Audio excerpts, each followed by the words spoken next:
এখন কক্সবাজার কলাতলি বিচে। এখন যে আপনারা তো অনেকক্ষণ যাবত কক্সবাজার অনেক বিনোদন দিতেছেন, হ্যাঁ, আপনার নাম? আমার নাম মেহেদি হাসান চৌধুরী। আমরা আসছি ঢাকা থেকে, ঢাকার মোহাম্মদপুর থেকে। আমরা একটা ইভেন্টের কাজে আসছি মূলত। তো আমরা যেহেতু সবাই সমান বয়সী, আমার এখানে যারা আছেন, এখানে সরাসরি আছেন ছাত্র, আর বাকিরা সব আমার সহপাঠী বলতে পারি। তো আসছি একটা কোম্পানির কাজে। এখন আমরা অবসর সময়টাকে এখানে এসে পার করছি, আনন্দ উল্লাস করছি। একদম তাই। মোহাম্মদপুর কোথায় থাকে? মোহাম্মদপুরে আমাদের পশ্চিম ধানমন্ডি যেটা বলা হয়, রায়ের বাজার, সেখানে। বাহ বাহ, খুব ভালো।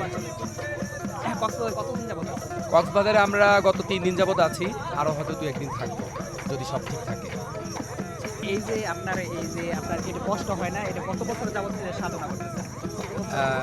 এটা তো আপনার দিনে একদিনে আর 2 দিনে হয় না, একদমই না। অনেক সাধনার পরে। এই ইনস্ট্রুমেন্টাল ব্যাপারটা হয়েছে কি, ইনস্ট্রুমেন্ট যারাই শিখুক না কেন, যেই শিখুক না কেন, একটা লং টাইম প্রসেস। মোটামুটি সঙ্গীতের খুঁটিনাটি বিষয় বুঝে উঠতে 5 থেকে 7 বছর স্বাভাবিকভাবে সময় লাগে, খুঁটিনাটি জানার জন্য, বেসিক যেটা। এরপর আরও দীর্ঘ ভালো করার জন্য আপনাকে আরও সাধনার প্রয়োজন আছে, যুগের পর যুগ। একটা প্রচলিত কথা আছে, আমার ওস্তাদের মুখে শুনেছি, যে উনি বলেছেন, বাবা, কেউ যদি রাজনীতি করে তাহলে এক যুগ সাধনা করলে সে রাজনীতিবিদ হয়ে যাবে। একটা প্রজন্মের সাথে যদি সে পরিচিত হয়, সে রাজনীতিবিদ হবে। কিন্তু কোনো মানুষের ক্ষেত্রে এক জীবন সাধনা করেও সঙ্গীত শিল্পী হওয়া সম্ভব হয়ে ওঠে না। এটা একটা চ্যালেঞ্জিং জায়গা, গড গিফটেড কিছু ব্যাপার আছে, সৃষ্টিকর্তা যদি না দেয় তাহলে সম্ভব না। তো সাধারণভাবে আপনি ধরলে 8 থেকে 10 বছর স্বাভাবিকভাবে লাগবে যে কোনো সেক্টর।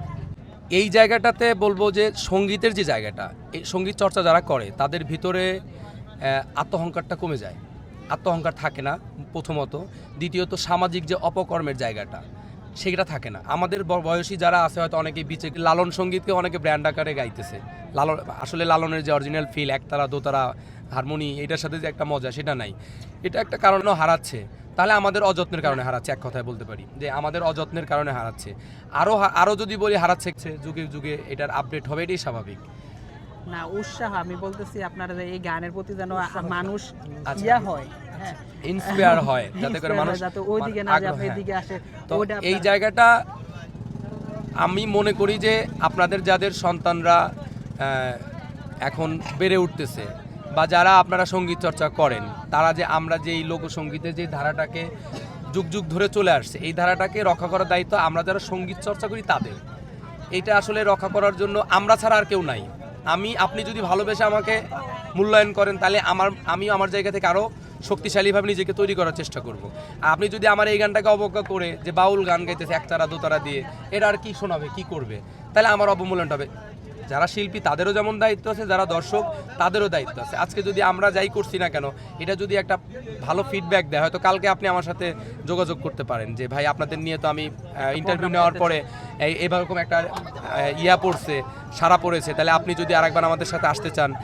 এটা হলো দর্শক যদি চায়, আপনার চ্যানেলটাকে যদি দেখে, তারা যদি আপনাকে মূল্যায়ন করে, আমাকে মূল্যায়ন করে, আমাদের সবাইকে মূল্যায়ন করে, তাহলে আমরা আবার উজ্জীবিত হতে পারবো নতুন করে। আমি নবীন সিঙ্গার, ভোকালিস্ট, হয়তো এর আগে কখনো এভাবে কারোর সাথে আমার কথাও বলা হয়নি, প্রথমবার কথা বলছি।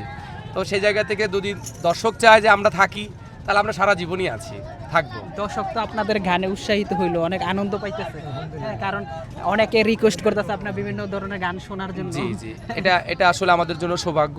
আল্লাহ তাআলা আমাদেরকে সেই সৌভাগ্য দিয়েছেন। আমরা শোনাবো, যারা যে গান শুনতে চায়, যতক্ষণ আছি চেষ্টা করব সকল গানের রিকোয়েস্ট কমপ্লিট করার জন্য, ইনশাআল্লাহ। ঠিক আছে, আপনাদের জন্য শুভকামনা রইলো। আপনাদের বাচ্চা আছে, ওদের কাছ থেকে আমরা এই গানগুলা মাঝে মধ্যে শুনতে পাই, কিন্তু আজকে আপনারা দেখতে পারলাম আপনাদের যে আসল ইয়াটা আছে, খুব ভালো লাগলো। অসংখ্য ধন্যবাদ আপনাদের সবাইকে আনন্দ দেওয়ার জন্য।